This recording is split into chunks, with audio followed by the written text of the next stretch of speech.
tàu đó, tàu màn tàu nhìn tàu đó, là tàu này thì tàu đà là tàu tiền này ha, chỉ là thật sự mà tàu thật tài đó,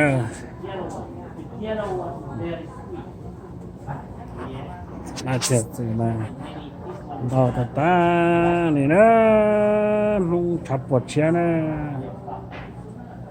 mua về lại đó. Cái nhỏ lông trắng nhá bé nó bọn này cứ xào lông trắng nữa cái bé là chỉ một sản thông ấy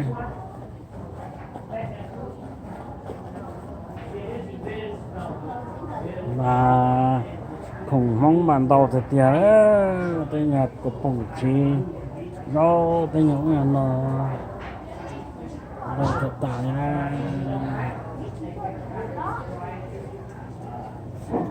rồi cái nhỏ lông trắng em vào phải nó sẽ nó thực tại đi nè ở đây chơi nó có bỏ nhá tí đúng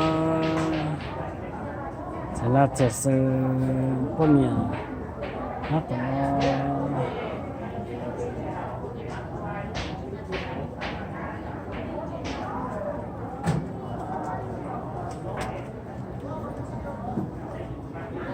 多少钱？多少钱？多少钱？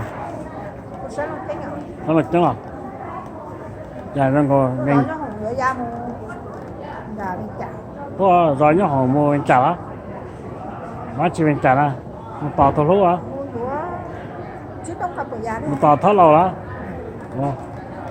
tàu thâu mong mình trả á.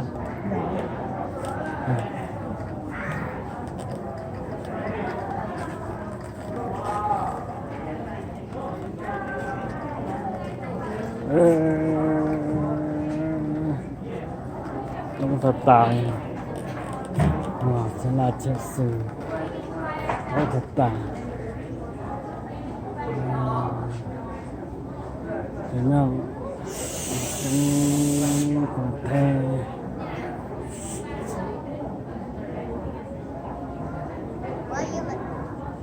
bỏ nhiều thứ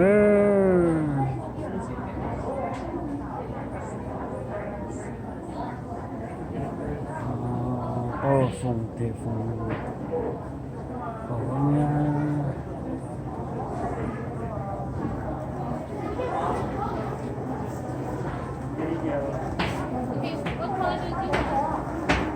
đâu mình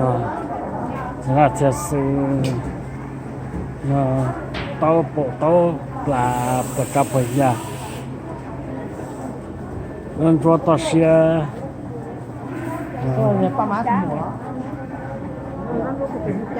nó cho mình cha nó cho mình tránh nó cho tổ phụ lì nó lịch trong con chó phải phạt khẩu đấy. nó phạt khẩu nữa mò tạt tạ nữa mò tạt tạ thế này đó nó chưa chỉ tổ mò nó ba cho cái tôm bùa mắm bê chia cá chi rồi cá chi của anh chế từ sau con chế cho tốt nó con chế còn tao nó là tao tao nó thế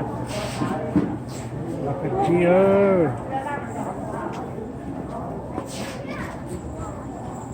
nó ba mò